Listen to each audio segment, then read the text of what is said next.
저와 함께 나누실 하나님의 말씀은 로마서 4장 1절부터 8절까지의 말씀입니다. 신약성경 로마서 4장 1절부터 8절까지의 말씀 한 절씩 교독합니다. 그런즉 육신으로 우리 조상인 아브라함이 무엇을 얻었다 하리요?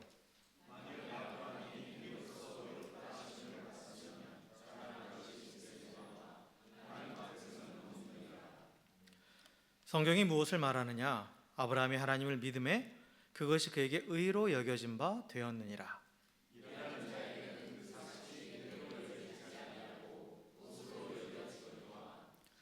이를 아니할지라도 경건하지 아니한 자를 의롭다 하시는 이를 믿는 자에게는 그의 믿음을 의로 여기시나니,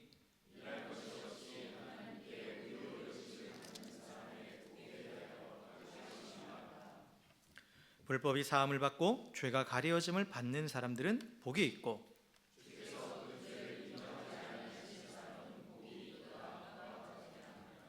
아멘, 아멘. 할렐루야. 예, 우리 옆에 계신 분하고 이렇게 인사하겠습니다. 주의 사랑하고 사랑하고 축복합니다. 인사하겠습니다.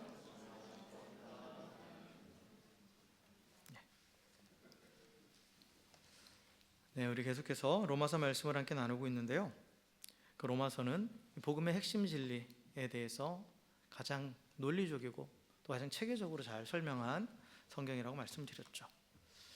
그래서 이제 우리가 오늘은 이제 4장을 보는데, 이 4장 앞에까지 내용을 보면 바울이 로마 교회 성도들에게 내가 너희와 복음을 나누기 원한다 라고 말하면서, 이 복음은 모든 믿는 자에게 구원을 주시는 하나님의 능력이다 라고 그렇게 선포하고 있죠. 그러면서 모든 사람에게 복음이 필요하다라고 말해요. 유대인이건 헬라인이건 어느 누구건 한 사람도 예외 없이 복음이 필요한데 왜 그러느냐?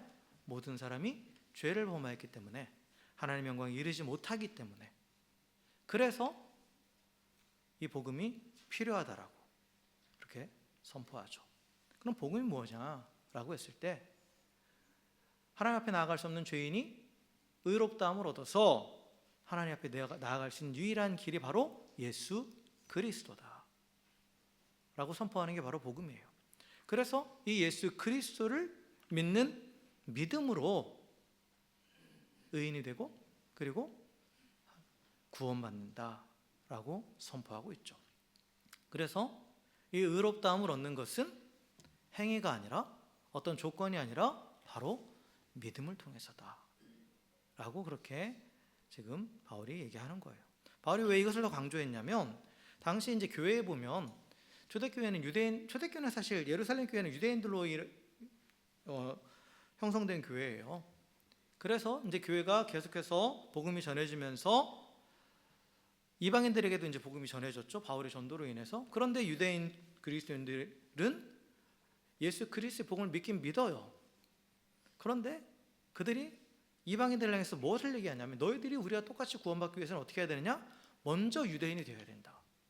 즉 할례를 받고 또한 율법을 지켜야 된다 라고 그렇게 주장한 거예요. 그러니까 예수 그리스도의 복음만으로 충분하지 않다. 자격을 갖춰야 되고 또한 행위가 있어야 된다 라고 그렇게 주장했던 거죠. 그런데 이에 대해서 바울이 그러한 유대인 성도들 또한 거짓 교사들의 가르침을 반박하면서, 아니다, 구원은 어떤 자격이 있어서도 아니고 또한 어떤 행위 때문도 아니고 오직 예수 그리스도를 믿는 믿음으로 구원을 받는 것이다 라는 것을 계속해서 강조하는 거죠. 그래서 이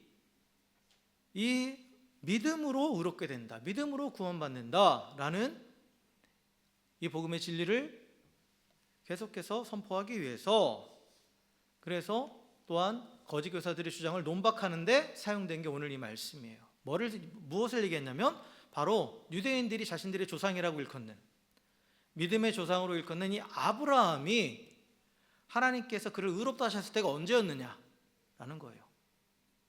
그가 하나님 앞에 나아갈 수 있는 자가 되었을 때가 언제였느냐라는 것을 볼 때, 그때 오늘 말씀해 보면 뭐라고 말하니까 3절에 성경이 무엇을 말하느냐? 아브라함이 하나님을 믿음에 그것이 그에게 의로 여겨진 바 되었느니라 라고 선포하고 있죠.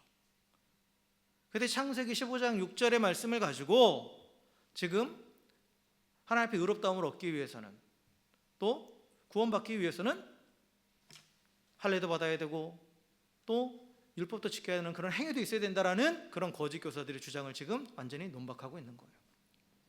그래서 아브라함이 하나님부터 의롭다움을 받았을 때는 언제냐? 할례 받기 이전이에요. 할례는 창세기 17장에 받아요.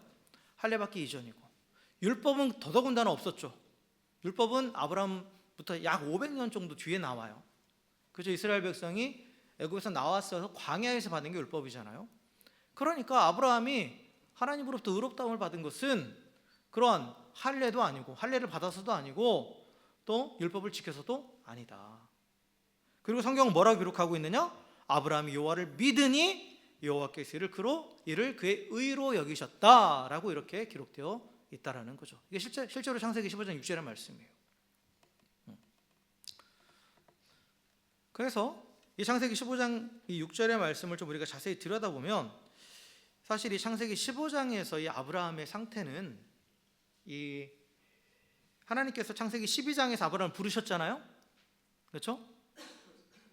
하나님께서 창세기 12장에서 하나님이 아브라함을 부르셔서 너는 너의 본토와 친척과 아버지의 집을 떠나 내가 내게 지시할 땅으로 가라 라고 명령하시고, 그리고 약속을 주셨죠. 내가 너를 큰 민족을 이루고 너를 창대하게 하겠다. 내가 밟는 땅들을 너에게 줄 것이고 땅의 모든 민족들이 너로 인해서 복을 받을 것이다 라고 약속을 주셨어요. 그렇죠? 그래서 그 약속을 받고 하나님 말씀에 순종해서 아브라함이 고향을 떠났단 말이에요. 그때 아브라함의 나이가 몇 살이었죠? 성경이 달라요 다. 75세였죠? 75세. 그 나이는 중요하잖아요. 어쨌든 엄청난 나이예요. 많은 나이예요. 나이는 숫자에 불과하지만 어쨌든 적은 나이가 아니죠. 그래서 그때 하나님 말씀에 순종해서 자신의 삶의 터전을 다 포기하고 어디로 갈지도 모르면서 하나님 인도하심을 따라서 가서 계속해서 움직여서 결국 가나안 땅에 도착했죠. 근데 그로부터 약 10년이 지금 지난 거예요. 이 창세기 12장과 이 15장 사이에 시간은 10년이라는 시간이 흘렀어요. 그런데 이 10년이 지났는데도 이 아브라함의 상태를 보면 하나님이 약속하신 것이 눈에 보이는 건 아무것도 없었어요. 성취된 게. 하나님이 너의 후손으로 큰 민족을 이루게 하겠다고 말씀하셨는데 아들이 없어. 지금까지 아직도 자녀가 없어요. 자녀가 없어. 그리고 네가 밟는 땅을 다 너에게 주겠다고 말씀하셨는데 여전히 아브라함에게는 땅 한 평도 없었습니다. 그저 다른 민족과 어울려 살면서 그냥 그들의 호의를 받으면서 살았어요. 그러니까 하나님이 약속하신 게 정말 눈앞에 아무것도 이루어지지 않은 상황이니까 이 아브라함의 심정은 어땠겠어요?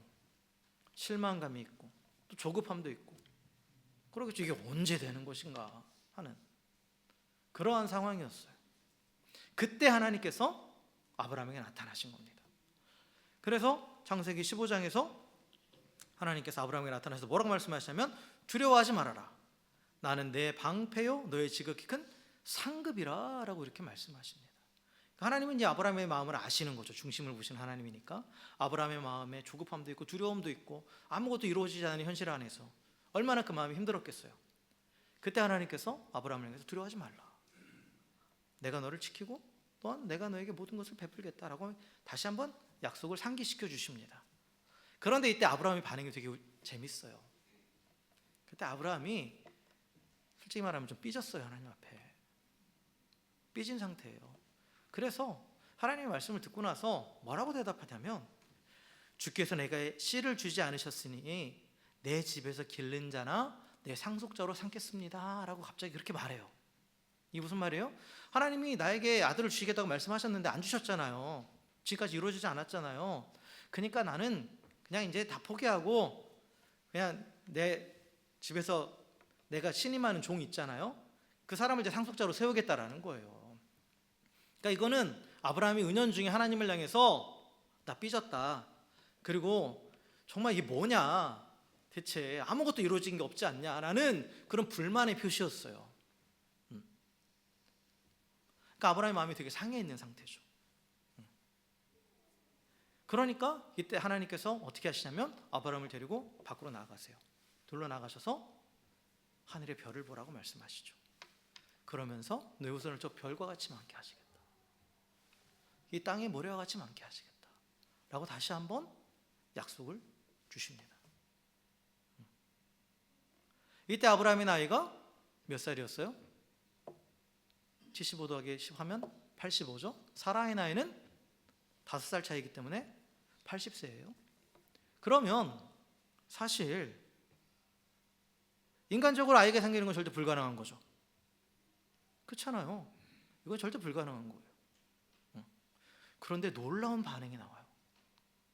어떻게 했다? 아브라함이 여호와를 믿으니 라고 되어 있어요. 하나님의 말씀을 듣고 여호와를 믿었다. 하나님의 말씀을 믿었다고 하지 않아요? 여호와를 믿었다라고 되어 있죠. 왜냐? 하나님은 말씀이시기 때문에 그런 거예요. 하나님의 말씀 자체가 하나님입니다. 그렇기 때문에 아브라함이 그걸 믿었다라는 거예요. 그러니까 이것을 하나님께서 그의 의로 여기셨다라고 그렇게 기록되어 있죠. 그래서 여기서 우리가 지금 하나님께서 의로 여기시는 믿음이 무엇인가를 우리가 한번 생각을 해볼 건데, 그건 바로 뭐냐면 하나님의 말씀을 소망으로 삼는 거예요. 그러니까 아브라함이 하나님의 말씀을 들었을 때, 다시 한번 자손을 그렇게 번성하게 하시겠다는 그 말씀을 들었을 때 아브라함이 그것을 어떻게 했냐면 자기 마음의 소망으로 삼은 거예요. 소망으로 삼았다는 건 그 말씀을 마음에 새기고, 말씀을 마음에 새기고 그 말씀이 성취될 걸 확신하면서 기다린다라는 뜻이에요. 그러니까 하나님께서 그것을 뭐로 보셨다? 의로 여기셨다라는 거예요. 의로 여기셨다. 그래서 그 믿음이란 무엇이냐라고 했을 때, 우리 믿음의 정의가 되게 중요하다고 그랬어요. 그냥 무작정 믿습니다가 믿음이 아니에요. 그리고 또 성경은 믿음을 한 가지라만 얘기하지 않아요. 오늘 분명히 그 두 개를 다 다룰 텐데, 일단 하나님께서 의로 여기시는 믿음은 뭐냐면 하나님의 말씀에 반응하는 거예요. 근데 그 말씀을 뭐로 하는 것이다? 나의 소망으로 삼는 거예요. 하나님은 어떤 분이십니까? 하나님 말씀하시는 분이에요. 그렇죠? 창세기부터 보면 하나님 처음부터 뭐예요? 말씀하세요. 말씀하시는 분입니다. 그리고 하나님의 말씀은 곧 바로 그분의 행위예요. 그래서 하나님은 말씀으로 당신을 드러내시고 또한 말씀으로 모든 것들을 만드시고 일하십니다. 그렇죠? 그래서 말씀은 곧 하나님이에요. 그리고 또 말씀은 곧 하나님의 능력이며 하나님의 사역입니다. 말씀 자체가. 여러분, 하나님의 말씀은 곧 그 하나님의 사역이라는 사실을 우리가 분명하게 그것을 인식해야 돼요. 그 동일한 거예요. 사람은 말과 행동이 다르죠. 그렇잖아요. 말 따로 행동이 따로지만 하나님은 그 말이 곧 하나님의 행동이에요. 왜냐? 이 증거가 뭐예요? 창세기잖아요. 창세기 1장에 보면 하나님이 빛이 있으라 말씀하시는 건 어떻게 되는 거예요? 그대로 된 거예요.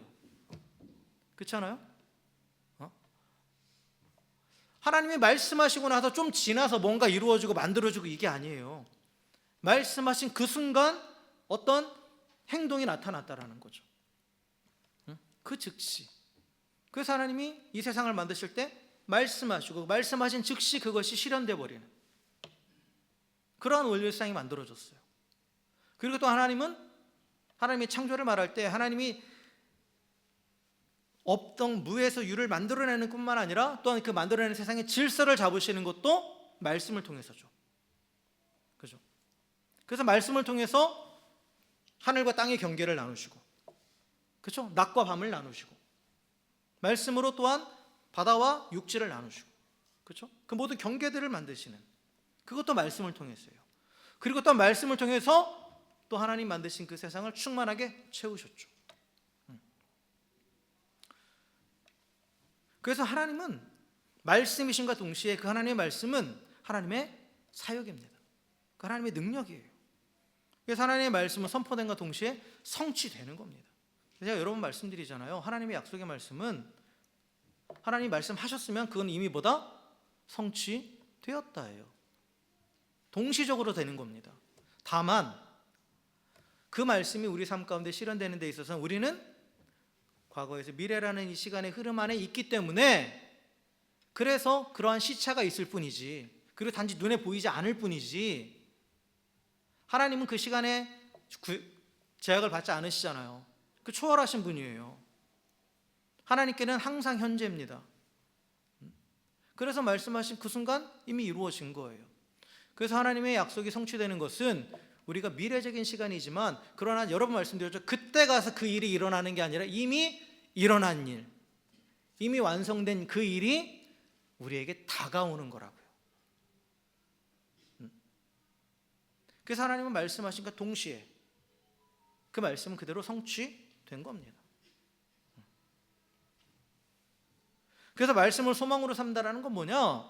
이 하나님의 말씀을 마음에 새기는 거예요. 그리고 그것이 성취되었음을 확신하면서 그때를 기다리는 겁니다. 그래서 다시 한번 하나님의 말씀을 마음에 새긴다라는 것도 무슨 의미냐? 하나님은 곧 말씀이잖아요. 그러니까 하나님 마음에 모셔드리는 거죠. 그리고 내 삶이 그 하나님의 사역 가운데 진행된다라는 것을 믿는 거예요. 그게 바로 하나님의 말씀을 소망으로 삼는 겁니다. 그래서 하나님의 말씀을 소망으로 삼는다는 것은 다시 말하면 하나님을 믿는 것이고, 또 하나님의 능력을 믿는 거예요.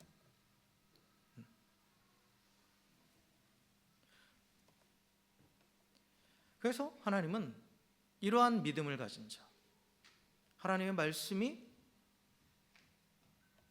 하나님께서 말씀으로 나와 함께 하시고, 그리고 또한 그 말씀이 반드시 내 삶의 현재가 된다라는 것을 확신하며 기다리는 자, 그러한 자를 뭐로 여기신다? 그것을 의로 여기신다라는 거예요. 의로 여기신다. 그래서 아브라함이 하나님께서 그의 믿음을 보고 의로 여기셨다라고 분명히 되어 있죠. 자, 그런데 그래서 우리가 하나님은 믿음을 의로 여기신다라는 중요한 지금 성경의 진리가 나와요. 근데 여기서 또 하나 우리가 반드시 짚고 넘어가야 될 게 있어요. 의로 여기신다는 말의 의미가 뭘까요? 의로 여기신다. 여기신다라는 건 뭐예요? 간주한다라는 뜻이죠. 그러면 이건 뭐예요? 엄격하게 따지면 의가 아니다죠. 원래는 아니야. 그렇잖아요. 아닌데 그렇게 봐주신다라는 거예요. 그렇죠? 그러니까 하나님의 말씀을 소망하는 그 믿음, 그 말씀을 소망으로 삼는 그 믿음을 하나님께서 의로 봐주신다라는 거예요. 그렇다면 여기서 그러면 우리가 그럼 진정한 의가 뭐냐? 의에 대해서 분명히 짚고 넘어가야겠죠. 어떤 사람이 의인이냐? 라고 했을 때 이 의라는 말, 우리가 성경에 너무나 많이 보는 표현이잖아요. 의로우신 하나님, 공의로우신 하나님, 그렇죠? 또한 의 안에는 정의의 개념도 있어요. 공의와 정의의 하나님.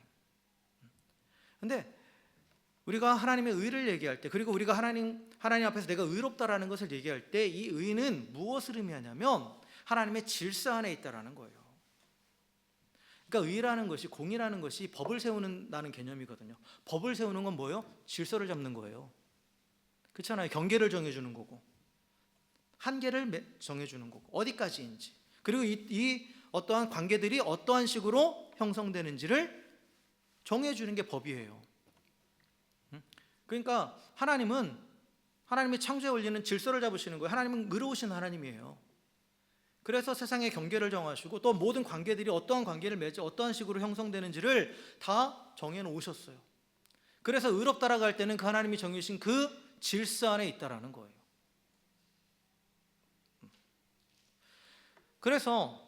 그렇다면 우리가 하나님 앞에서 의롭다고 했을 때 하나님이 어떤 상태가 의로운 상태냐라고 했을 때, 하나님은 창조주시죠.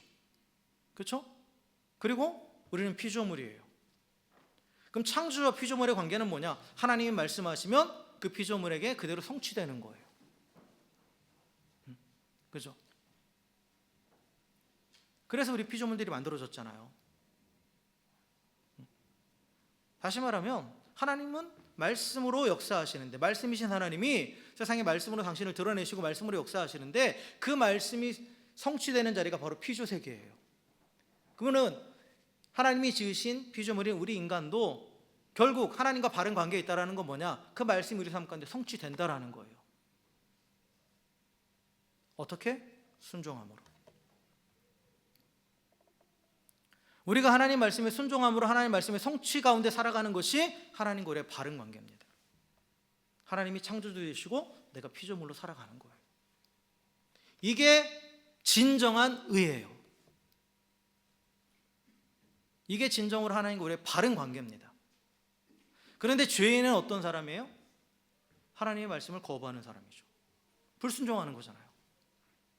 그렇잖아요. 그래서 하나님의 관계가 완전히 깨져버린 거죠. 그게 불의예요. 하나님과 관계를 깨뜨리는 불의는 하나님의 말씀을 거부하는 거예요. 말씀과 나는 전혀 상관없다 이거예요. 하나님은 하나님이고 나는 나다. 나는 하나님과 독립적인 존재다.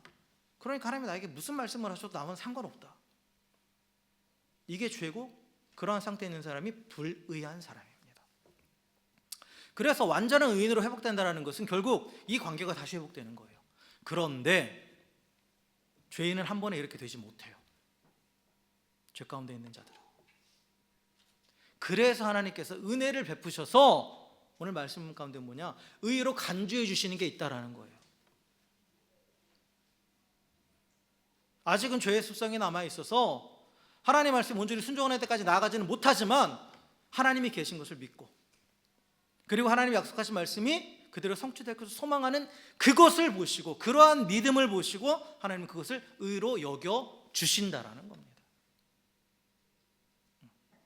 그래서 아브라함의 믿음이 지금 그런 믿음이에요. 그리고 이게 바로 구원받는 믿음입니다.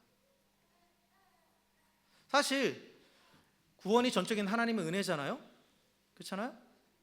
그러면 이 믿음을 통해서 구원받는다, 이 믿음을 통해서 우리가 하나님의 관계가 회복된다라는 것은 여기에서 우리가 할 수 있는 건 아무것도 없다라는 거예요.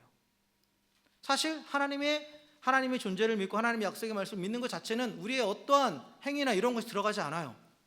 그렇죠? 그리고 원래 의인의 자격도 아니에요. 그런데 그것만 보시고 하나님께서 의로 여기신다라는 것은 나머지는 하나님이 하신다라는 거예요. 순종의 영역을 누가 하시는 거예요? 그래서 예수님이 하신 거죠. 예수님이 하신 거예요. 예수님의 십자가가 우리가 못다한 순종을 대신한 거예요. 그래서 우리가 그 은혜로 구원받은 겁니다. 그래서 구원은 철저한 하나님의 은혜예요. 하나님 우리를 의롭다고 여겨주신 것, 그거는 온전히 하나님의 은혜입니다.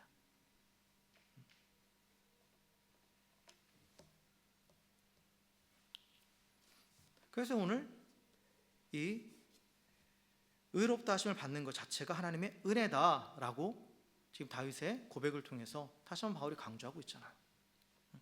그러니까 하나님의 은혜라고 했을 때 은혜는 하나님 편에서 내가 못한 걸 다 하셨다라는 거예요. 그렇죠? 그래서 예수님께서 원래 우리가 하나님과 관계가 완전히 회복되는 의인이 되기 위해서는 다시 하나님 말씀에 철저하게 순종하는 쪽으로 들어가야 되는데, 그걸 우리가 못하니까 예수님이 그걸 대신 하신 거예요. 그리고 또한 불순종의 대가도 예수님이 대신 지불하신 거예요.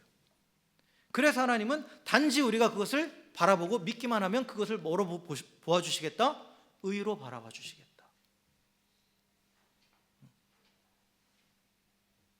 예수님이 의인으로서 죄인을 대신해 죽으셨기 때문에 또한 우리를, 그것을 받아들이는 자는 의인으로 보아 주시겠다라는 거죠. 그래서 구원은 전적인 하나님의 은혜예요. 우리 행위나 자격이나 이런 모든 것들이 아무것도 그 안에 포함되지 않습니다. 그저 또한 복음의 말씀, 구원의 약속인 복음의 말씀을 인정하고 거기에 대해 소망을 두기만 하면 나머지는 하나님이 하신다. 그래서 우리를 의롭다고 보아 주신다는 거죠. 이게 바로 칭의의 원칙입니다. 칭의, 의롭다고 간주한다, 의롭다고 칭해준다. 그리고 그는 법적인 용어예요. 하나님 그렇게 선포하신 거예요. 그래서 그거는 전적인 하나님의 은혜입니다. 우리가 의인으로 여김 받는 것, 그것도 전적인 하나님의 은혜예요. 은혜예요. 믿음조차도 은혜입니다. 구원을 위해서 우리가 한 것은 아무것도 없다라는 거죠. 하나님께서 계획하시고 예수님께서 순종하셔서 이 성취하신 이 구속의 사역을 또 성령의 감동을 따라 믿기만 하면, 그것을 소망으로 삼기만 하면 약속하신 구원의 은혜가 임하는 거예요. 그래서 이 구원의 사역에 우리가 개입할 수 있는 건 아무것도 없습니다.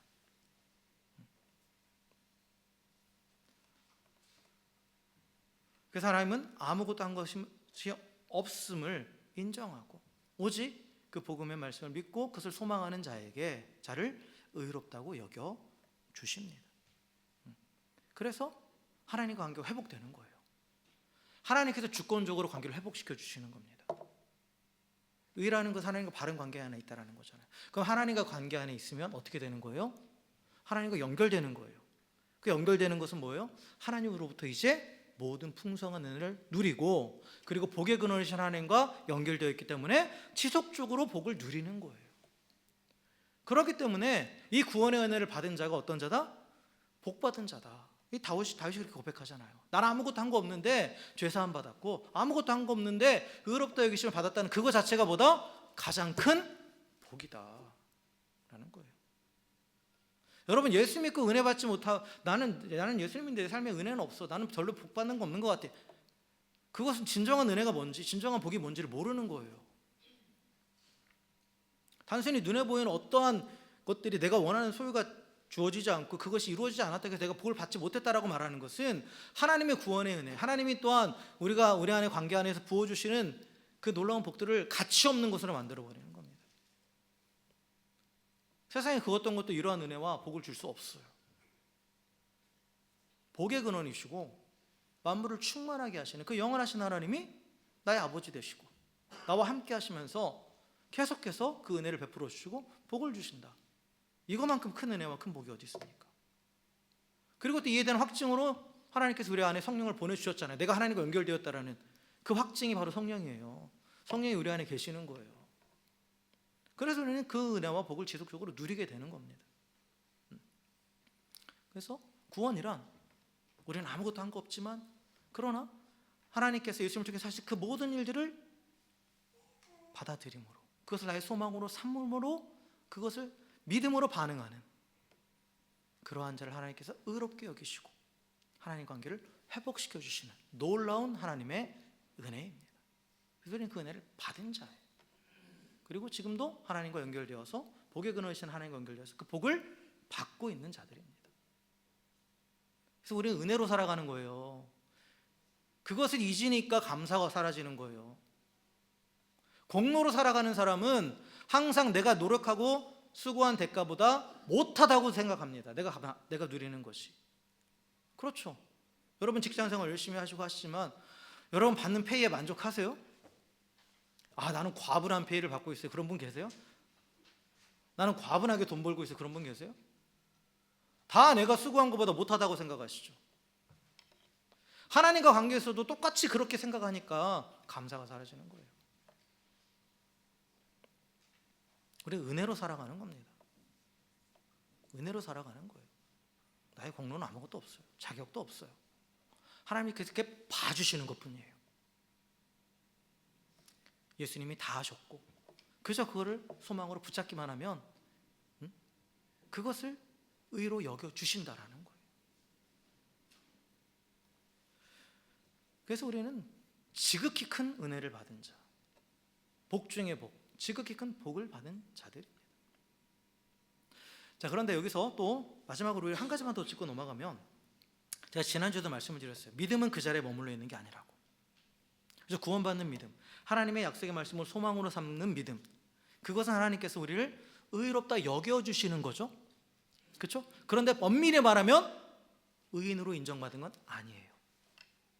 그렇죠? 근데 의인은 믿음으로 산다고 그랬어요. 그러면 여전히 계속해서 그 믿음, 의롭다고 여겨주시는 그 믿음으로 살아가는 것이냐? 그건 아니에요. 아브라함의 생애를 보세요. 지금 하나님께서 그를 의롭다 여기신 믿음이 이제 15장에서 그렇게 나오잖아요. 그런데 이 아브라함이 22장에 가면, 창세기 22장에 가면 하나님께서 그를 의인이라고 인정해 주시는 장면이 나와요. 창세기 22장에 뭐 어떤 사건이 기록되어 있냐면 아브라함이 하나님 말씀에 순종해서 그 아들 이삭을 바치는 장면이 나와요. 이거는 사실 아들을 제물로 바친다라는 것은 누구도 상상할 수 없는 일이고, 이거는 사실 이치에도 맞지 않는 거고, 그 다음에 하나님의 성품과도 맞지 않아요.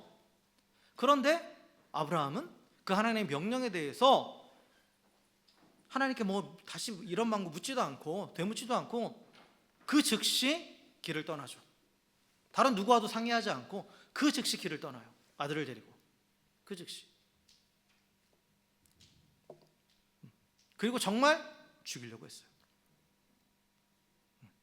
그러니까 하나님께서 급하게 말리시잖아요. 아브라함아, 아브라함 하면서.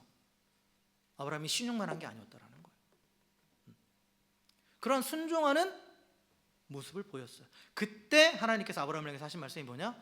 내가 이제 네가 나를 경외하는 줄 알겠다라고 말해요. 하나님을 경외한다라는 것, 즉 하나님 말씀에 온전히 순종함으로 하나님과 정말 바른 관계 안에 있는 의인이다 라고 선언해 주신 거예요. 이전에는 의인으로 여겨주셨고, 그런데 이제는 어떻게 된다? 정말 너는 의인이다 라고 하나님께서 인정해 주셨다라는 거죠. 자, 그런데 여기서 의인으로 여겨주신 거에서 우리는 의인으로 인정받는 것으로 이 아브라함이 나아갈 수 있었던 이유는 뭐냐면, 하나님께서 우리를 의롭게 여기셨을 때 일어나는 일은 하나님과 관계 회복되는 거잖아요. 그래서 하나님과 교제할 수 있게 된 거예요. 그래서 아브라함이 창세기 15장부터 계속해서 하나님과 교제합니다. 그 삶의 하나님을 계속해서 경험해요. 또 여러 번 실수도 하고 넘어지기도 하고 하면서, 그런데도 그 가운데서 계속해서 자신을 이끌어 가신 하나님을 경험하고, 무엇보다도 자기에게 소망을 주셨던 그 말씀, 아들을 주시겠다는 그 말씀이 성취되는 것을 경험해요. 그러니까 하나님을 더 계속해서 알아간 거예요. 그러니까 아브라함 안에는 막연한 소망으로 있었던, 물론 성취될 것을 믿고 기다리긴 했지만, 그런데 그거 실제로 삶으로 경험된 순간, 아, 하나님의 말씀은 반드시 성취되는구나. 그래서 이제는 그 말씀이 성취될 것을 기다리는 것으로만 머무는 게 아니라 적극적으로 말씀에 순종하는 데까지 나아가게 된 거죠. 그래서 하나님께서 우리를 의롭다 여기시고 의인으로 여겨주시는 목적은 뭐냐? 그걸로 끝나라는 게 아닙니다. 하나님과 교제할 수 있게 된 거예요. 다시 하나님께서 우리와 주권적으로 교제하시겠다라는 거예요. 그럼으로써 우리를 어떻게 하시겠다? 의인으로 만드시겠다라는 거예요.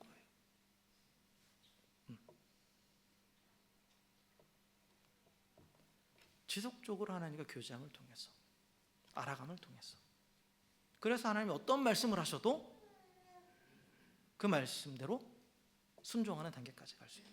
그래서 아브라함은 이 히브리서의 그 아브라함이 이삭을 바친 장면에 대한 해석을 보면 이렇게 나와 있어요. 뭐라고 나와 있냐면, 하나님께서 아브라함을 다시 이삭을 내가 죽여도, 아브라함이 죽여도 이삭을 다시 살리실 거라고 믿었다라고 나와요.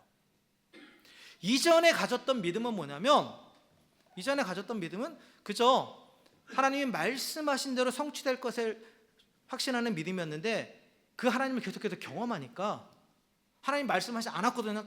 네가 아들을 뭐 이삭을 죽여도 다시 살릴 수 있게, 이런 말씀 안 하셨거든요. 그런데 그 하나님을 알아가니까 말씀하지 않은 것까지 확신하게 되는, 그래서 순종하게 되는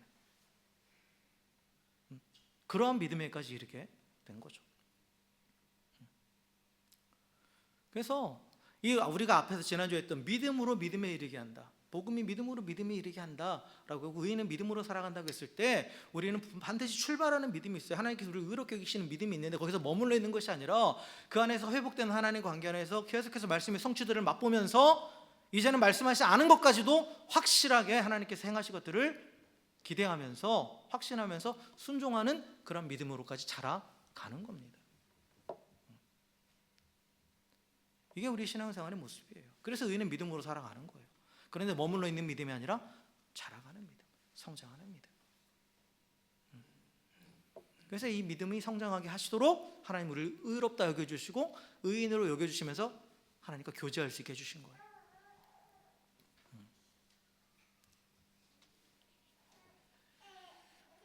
그래서 믿음은 하나님의 말씀을 소망으로 삼는 것으로 끝나는 것이 아니라 이제 하나님을 온전히 신뢰하며 그 말씀대로 순종하는 단계까지 나아가는 겁니다.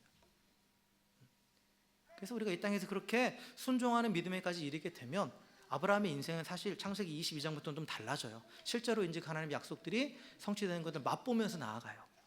그전까지는 계속 갈등하면서 이리저리 자충우돌하고 그랬는데, 그런데 그가 이제 이 순종하는 믿음에까지 이르게 되었을 때, 또 하나님으로부터 의롭다고 인정받은 그 순간부터는 이제 그 삶에 물론 어려움도 있죠.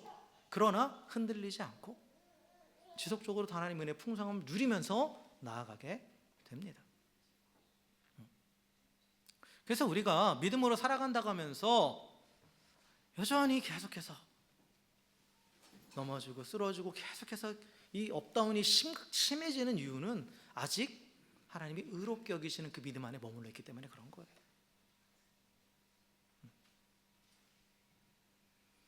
우리는 우리의 믿음이 어디까지 자라도록 온전히 의롭다고 인정해 주시는 믿음, 순종함으로 하나님을 경외하는 자리까지 나아가는 그런 믿음으로 자라가는 것을 목표로 삼고 하나님을 더 알아가야 됩니다. 그게 하나님이 또 우리 가운데 원하시는 거예요. 그래서 그러한 하나님이 인정하신 은혜의 믿음을 갖게 될 때 우리의 삶은 다른 차원의 삶을 살게 되는 겁니다. 하나님 말씀이 성취되는 것을 기대하는 뿐만 아니라 말씀하지 않으셨어도 하나님이 어떤 분인지 알기 때문에 직접 말씀하시지 않은 것까지도 깨닫게 되고 그것을 성취하실 것을 믿는 또 다른 차원의 순종의 삶을 살아가며 그 은혜를 누리게 되는 거죠. 자, 말씀을 정리하겠습니다.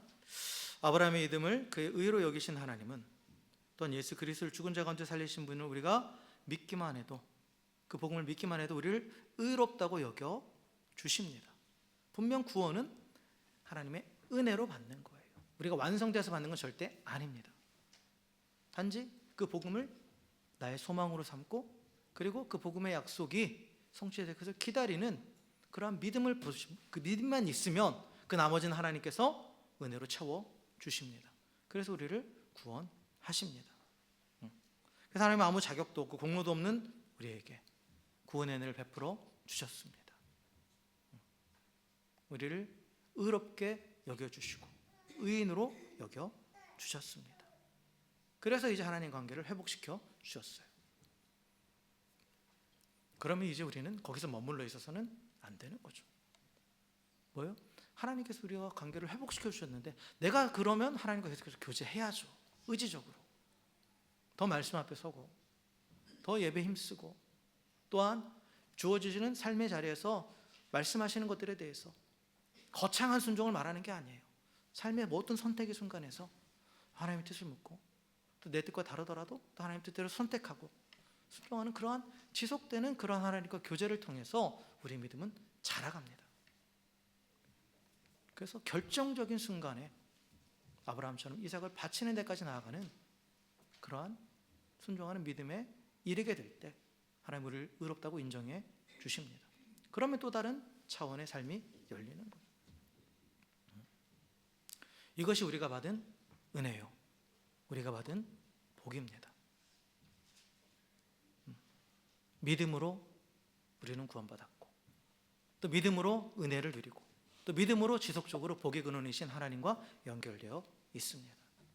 그래서 무엇과도 바꿀 수 없는 지극히 큰 은혜, 지극히 큰 복을 받은 자임을 날마다 깨닫고 또 그 하나님 은혜와 또 그 하나님께서 내게 베푸신 그 복들을 세워보면서 늘 감사하며 살아가는 우리 모두가 되길 주의 이름으로 간절히 축원합니다. 그리고 삶의 순간순간 더 하나님을 알아가게 힘쓰면서 계속해서 말씀이 내 삶의 현실이 되는 것들을 경험하면서 그래서 진짜 하나님이 인정하시는 의인의 모습으로 세워져 가고 그래서 또 다른 차원의 하나님의 은혜를 풍성히 누리면서 또 이 땅 가운데 하나님의 영광을 드러내며 살아갈 수 있는 우리 모두가 되기를 다시 한번 주의 이름으로 간절히 축원합니다. 함께 기도하겠습니다.